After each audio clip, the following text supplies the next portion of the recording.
권사님 되시기를 축복합니다. 오늘 말씀 모른 채 한 이유, 제아의 말씀으로 함께 은혜를 나누겠습니다. 여러분 너무 잘 알고 있는 말씀이에요. 우리가 교회를 다니다 보면 아마 수십 번 이 메시지로 말씀을 들었을 거라고 생각합니다. 선한 사마리아인의 비유 말씀입니다. 여러분 이미 마음속에 아이고 오늘 또 이웃을 섬기라고 하나 보다 이렇게 이미 마음에 결론을 내리시고 말씀을 들으실 텐데요, 결론을 내려버리면 오늘 받을 은혜가 들어가지 않아요. 우리가 이미 결론을 내려버리면 우리의 선입견과 우리의 마음이 강팍해져 있어서 우리의 생각대로 믿게 되어집니다. 잘 알고 있는 말씀이지만 오늘 또 이 말씀을 주신 이유는 아마 이웃을 섬겨야 되는데 섬기지 못했던 우리의 모습이 있기 때문이 아닐까 싶습니다. 그러면 오늘은 다시 새롭게 받는 말씀으로 받고 또 아멘 하시고 여러분의 삶의 변화를 위해서 또 노력하시는 여러분들이 되셔야 합니다. 오늘 말씀은 우리가 잘 알고 있는 선한 사마리아 비유의 말씀인데요, 갑자기 주님께서 선한 사마리아 비유로 말씀을 하신 것이 아니라 앞에 스토리가 있습니다. 어느 율법 학자, 율법 교사, 다시 말하면 율법에 능통하여 율법을 가르치는 선생님이 예수님에게 찾아온 거예요. 찾아와서 이렇게 질문합니다. 선생님이여, 어떻게 해야 영생을 얻겠습니까? 이렇게 질문을 하는 거거든요. 어떻게 해야 영생을 얻겠습니까? 저는 목사입니다. 누군가가 저에게 와서 목사님, 어떻게 해야 영생을 얻습니까? 어떻게 하는 것이 하나님 저 잘 믿는 것입니까? 이런 질문들을 하면 굉장히 기뻐요. 반가워요.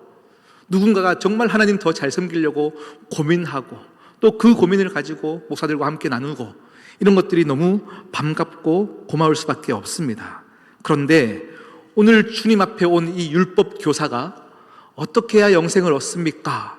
이 질문 앞에서 우리 주님의 대답이 굉장히 시큰둥합니다.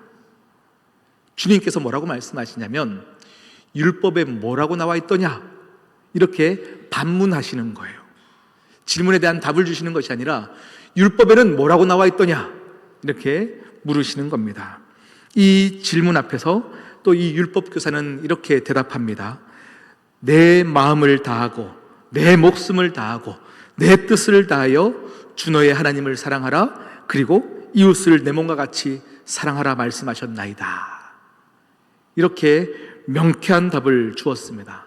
말씀을 전공한 학자답게 정말로 구약에서 얘기했던 요점을 한 절로 잘 정리해서 예수님께 대답을 한 겁니다. 그랬더니 28절에 보니까 주님이 이렇게 말씀을 하고 계십니다. 예수께서 이르시되 내 대답이 옳도다. 이를 행하라. 그러면 살리라 하리라.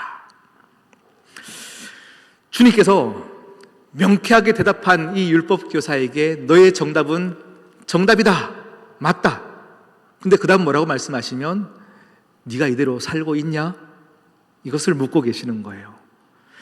이 율법 교사는 사랑이라는 단어를 단순한 교리로 받아들였습니다.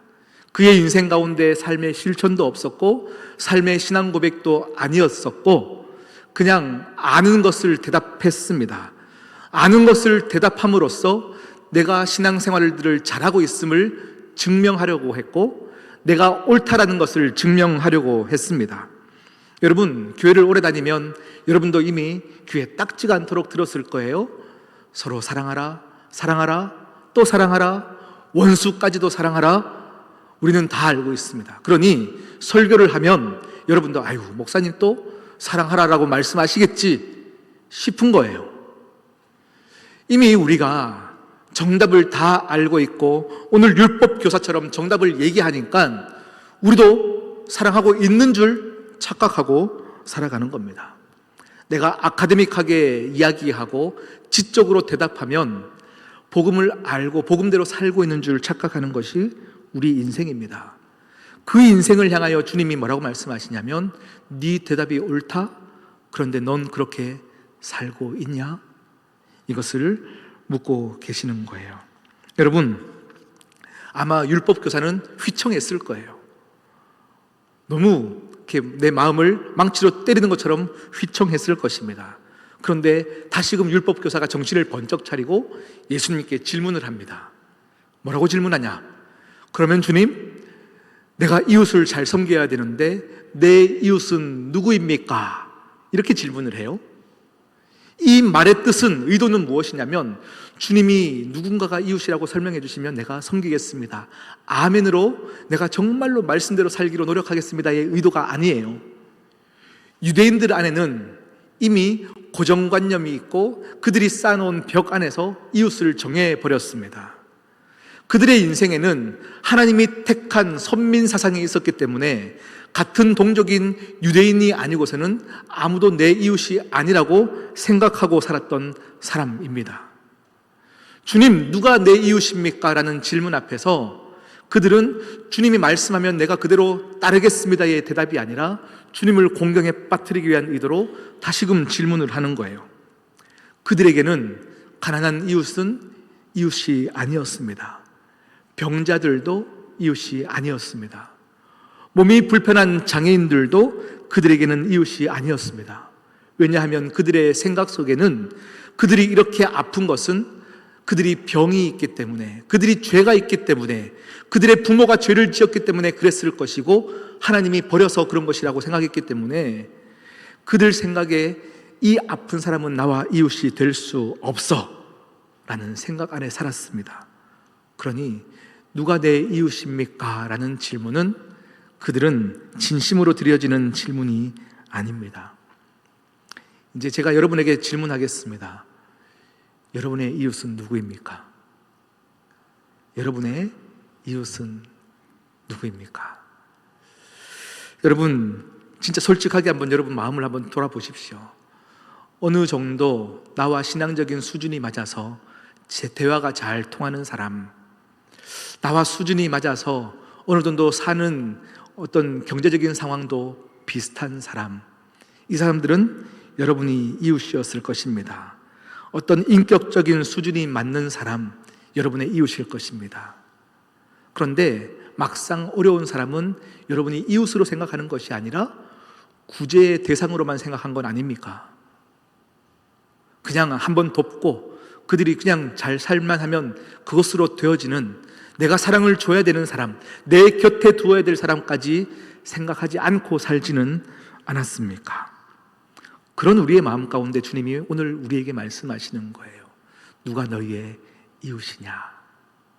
누가 너희의 이웃이냐? 비슷한 수준, 비슷한 영적인 입장에 가진 사람이 이웃이라 생각하기 때문에 이 율법 교사는 하나님의 말씀이 그렇게 어렵지 않았을 거예요. 하나님을 사랑하고 이웃을 사랑하라 말씀하셨는데 나는 지금 나와 친한 사람들과 이웃을 잘 맺고 있고 그들을 사랑하고 있습니다 라고 생각했기 때문에 이 말씀이 힘겹게 느껴지지 않는 거예요. 불편하지 않는 거예요. 그런데 주님은 우리에게 불편을 주시기 위해서 이 말씀을 주시는 거예요. 네 이웃은 그 이상이다. 너무 불편합니다. 말도 안 됩니다. 그 사람을 어떻게 내가 이웃으로 삼겠습니까? 그런데 우리에게 불편하기 위해서 주님이 오늘 이 말씀을 주시는 거예요. 여러분에게 다시금 묻겠습니다. 여러분의 이웃은 누구입니까? 이 율법교사는 주님의 반문 앞에서 멋지게 대답했잖아요. 그런데 주님이 옳다라고 말씀하셨는데 너의 대답이 옳다라고 했지 그 사람이 옳다라고 말씀하신 것이 아닙니다. 이 사람은 지금 자신의 말로 자신의 옳음을 증명하려고 하였습니다. 그런데 우리는 대답이 정답인 것과 사람이 정답인 것은 차이가 있음을 알아야 합니다. 요즘 우리 시온성교회 가운데 하나님이 은혜를 더하여 주셔서 많은 분들이 등록을 하시고 우리가 많이 성장하고 있음을 이렇게 눈으로도 알 수 있을 정도입니다. 두 분 우리 부목사님들이 굉장히 많은 사역들을 감당하시기에 우리가 지금 12월 달에는 또 훌륭한 목사님 한 분이 또 청빙되어서 오셔요. 한 분이 더 모시기 위해서 우리가 이력서를 받았는데 너무 감사하게 정말 훌륭한 분들이 많이 이력서를 내어주셨어요. 그리고 최근에 계속 면접을 보는 과정에 있었거든요. 면접을 보는데 어떤 목사님들은 면접 때 화려한 이력이 있습니다. 많은 교회들을 섬겨 오셨어요. 그런데 정말 많은 교회를 섬기셨네요 했더니 이렇게 말씀하셨어요. 이 교회를 섬기러 갔더니 시스템이 마음에 안 들었다는 건 거죠. 이게 교회 같지 않고 정말로 문제가 많아 보여서 이 교회를 그만두고 다른 교회로 갔습니다. 그 교회를 갔더니 담임 목사님이 목사 같지가 않아서 정말로 그렇게 교회가 그러면 안 되기 때문에 또 교회를 옮겼습니다. 이런 얘기들을 쭉쭉 하시는데 제 마음에 이분의 답은 말로 정답인 인생을 살고 계셨어요. 교회는 이래야 됩니다. 교회는 이래야 됩니다. 목사는 이래야 됩니다를 얘기하지만 온전할 수 없는 우리의 인간의 시스템 안에서 하나님이 그 목사님에게 원래 요구했던 것은 무엇이냐면 지옥 같은 인생에서 천국을 만들어내어 열매를 맺어라 였거든요. 그런데 할 수 없고 불평을 얘기하며 교회에 대한 정의, 그래서 내가 만들어 놓은 정의 안에 그 모습이 보이지 않으면 마음껏 교회를 옮기는 이 목사님에 대해서 제가 가슴이 아팠어요. 가슴이 아팠어요. 많은 회사를 지금 취직하기 위해서 면접을 볼 때도 많은 면접관들이 그런 이야기들을 합니다. 대답이 정답인 사람이 아니라 사람이 정답인 사람, 사람 자체가 정답인 사람을 찾고 있습니다. 이렇게 얘기를 해요. 하나님이 우리에게 요구하시는 것이 바로 그것입니다. 성경의 지식을 많이 아는 사람이 아니라, 성경에 옳은 이야기들을 하는 사람이 아니라 그것을 삶 자체로 살아내는 사람을 찾고 계시더라 라는 겁니다.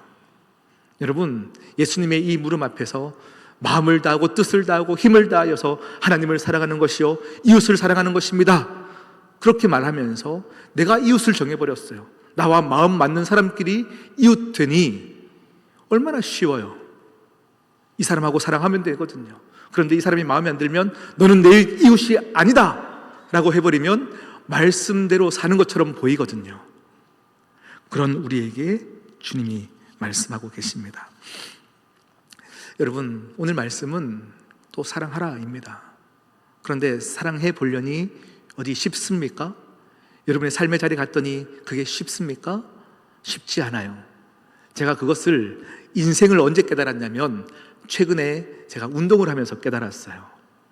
우리 목회자들이요, 새벽 예배를 마치고 아침 시간에 요즘 테니스를 같이 치고 있어요. 우리끼리 공놀이 하듯이 뚱땅뚱땅 치다가 한 달 반 정도부터 우리 정식으로 레슨을 받기 시작했어요.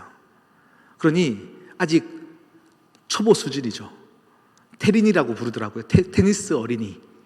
테린이라고 부르는데 요즘 뭘 하냐면요, 코치님이 우리가 가장 치기 쉽도록 공을 살살 이렇게 띄워주시면 우리가 동작을 알려주신 동작이 수십 가지예요. 처음에 라켓을 옮길 때는 어떤 자세로 해야 되고, 칠 때는 어떻게 해야 되고, 친 이후에는 어떻게 해야 되고, 동작을 알려주시는데 한 번 할 때마다 이 동작들이 기억이 안 나니까 반복해서 계속 연습하는 거예요. 요즘요, 한 달 반 하다 보니까 이제 꽤나 코트 바깥으로 공을 잘 넘겨요. 그러니 제가 테니스에 이미 황제가 된 것처럼 내가 착각하고 막 치는 거예요. 그런데 막상 게임에 들어가 보니 코치님이 나에게 가장 쉽게 공을 던져주는 것처럼 공이 옵니까 안 옵니까? 안 와요. 잘 치는 사람하고 치면요, 내가 치기 쉽게끔 공이 올 텐데 우리는 다 테린이들끼리 테니스를 치니까요, 공이 사방으로 막 갑니다. 공의 속도도 빠르게 왔다가 느리게 왔다가 엉망입니다. 그러니 다시 동작이 다 엉클어져 버려요. 코치님께 배운 가장 기본적인 자세들이 다 엉망이 되어져 버려요. 그러면 어떻게 됩니까? 다시 코치님 앞에 가야 되는 거예요. 코치에게 가서 다시 쉽게 주는 공 앞에 우리가 다시금 자세를 익히고 수십 번, 수백 번 자세를 익히면서 나아가는 거예요. 그러다가 다시금 경기에 임해보면 코치님과는 다른 빠른 공, 저 구석으로 오는 공들을 쳐내는 것들을 반복해서 해야 실력이 느는 거예요.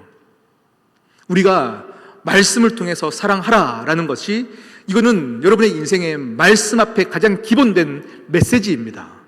이 말씀이 던져졌는데 막상 현실에 가보니 이걸 사랑해내기가 쉽지 않은 거예요. 이렇게 오고 저렇게 오고 어떻게 이 사람을 사랑할 수 있겠냐 싶기도 하고 많은 상황들이 여러분의 인생 가운데 펼쳐질 텐데 그러면 기본기가 다 흐트러지는 거예요. 한 번도 사랑해보지 못한 사람처럼 또 증오하기 시작하는 인생들이더라 라는 겁니다. 그러면 어떻게 해야 됩니까? 다시 예배 자리에 오는 거예요. 다시 기도의 자리 가운데 무릎 꿇는 거예요. 기본기로 돌아가는 거예요. 다시 하나님, 내가 또 실수했습니다. 실패했습니다. 사랑하라 하셨는데 사랑을 못했습니다. 다시 알려주십시오. 쉽게 공을 주시면 다시 해보겠습니다 하는 겁니다. 할렐루야. 여러분, 유대인들의 문제는 무엇이었냐면, 율법학자와 바리새인들의 문제는 무엇이냐면 그 쉽게 주는 공을 외우면서 나는 잘 살고 있다, 잘 믿고 있다라고 생각했던 것입니다. 이웃을 종교적인 의무는 다했지만 사랑하는 일에는 소홀했던 사람들입니다. 그러면서도 그들은 다 했다라고 하면서 합리화하며 살았던 그 사람들이 바로 저와 여러분이라고 말씀하고 있는 거예요. 오늘 말씀의 핵심은 무엇이냐? 이웃을 정해놓고 있던 우리들에게 그 틀을 깨트리며 사마리아 사람까지도 너는 사랑할 수 있냐고 묻는 건데, 불편한 사람을 너는 사랑할 수 있냐고 묻는 거예요.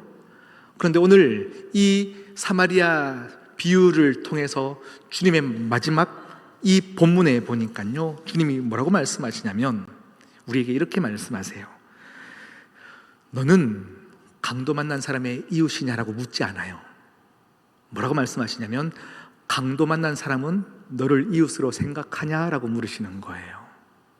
우리가 교회를 너무 오래 다니면서 우리가 가난한 사람, 소외된 사람, 아픈 사람, 노인들, 우리 이웃이라고 정답처럼 얘기하지만 막상 그 사람들에게 찾아가서 여러분들의 이웃은 누구입니까? 라고 하면 그 사람들의 입에서 교회가 내 이웃입니다라고 얘기하지 않더라라는 겁니다. 그 사람들의 입에서 정말로 교회가 내가 힘들 때에 와서 도와주었고 나의 덫이 되어주었습니다라고 말하지 않더라라는 겁니다. 그런데 우리는 그것과 상관없이 우리가 세상의 빛인 양, 소금인 양, 잘 살고 잘 믿고 있는 양, 우리는 우리끼리 친한 사람들과 함께 어울려 사는 것에 집중하여 하나님을 사랑했고 이웃을 사랑했다라고 이야기하고 있어요. 여러분, 오늘 말씀이 여러분에게 거북하게 들려야 돼요.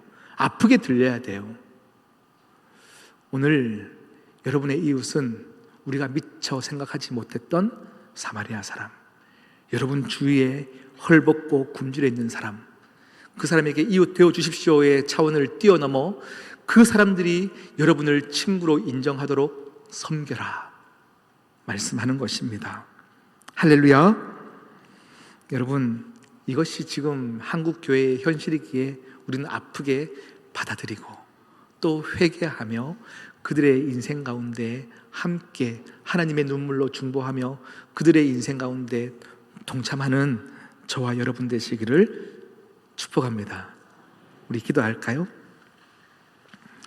우리 시간 말씀을 기억하시면서 함께 같이 기도하겠습니다. 하나님을 사랑하라, 이웃을 사랑하라, 우리에게 숱하게 들려주는 말씀인데 여러분의 마음에 불편함이 없었다면 잘못 믿었기 때문이에요. 여러분, 오늘 이 말씀이 정말 부담스럽게 들려야 하고 아프게 들려야 해요. 우리의 이웃을 내가 정하는 것이 아니요 하나님이 맡기신 이웃이 진정한 이웃입니다. 우리 교회로 누가 오겠다라고 하는데 저 사람은 안 됩니다라고 우리는 막고 있지는 않습니까?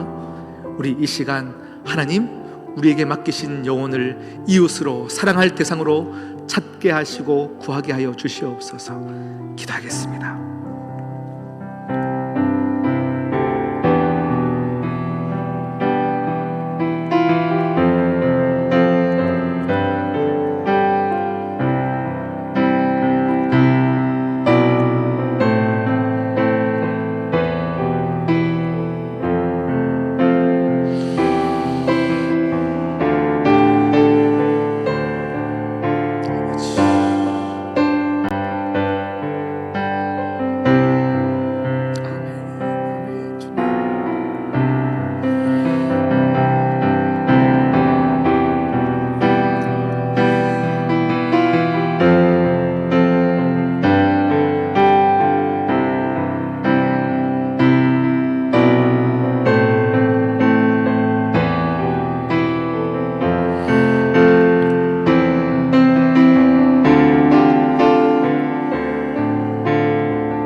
하나님 아버지, 오늘 말씀이 우리를 불편하게 만들어 주십시오. 하나님 아버지, 내가 이웃을 정해놓고 사랑할 만한 사람을 사랑하며 말씀대로 살았다 했던 우리의 무뎌있는 마음, 강팍해져 있는 마음, 굳어져 버린 마음을 깨트려 주옵소서. 하나님께서 우리에게 지시하신 그 틀 가운데서 넘어서 하나님 아버지께서 맡겨주신 것까지 다 사랑해내는 우리가 될 수 있도록 은혜 더하여 주시옵소서. 우리가 믿음대로 살지 못했습니다. 말씀대로 살지 못했습니다. 이것이 우리의 현실이오니 다시금 기도함으로 하나님께서 교회를 빛으로 소금으로 만드신 것을 구현해내며 살아가는 우리 모두가 되게 인도하여 주시옵소서. 이 모든 말씀 예수 그리스도의 이름으로 기도드립니다. 아멘.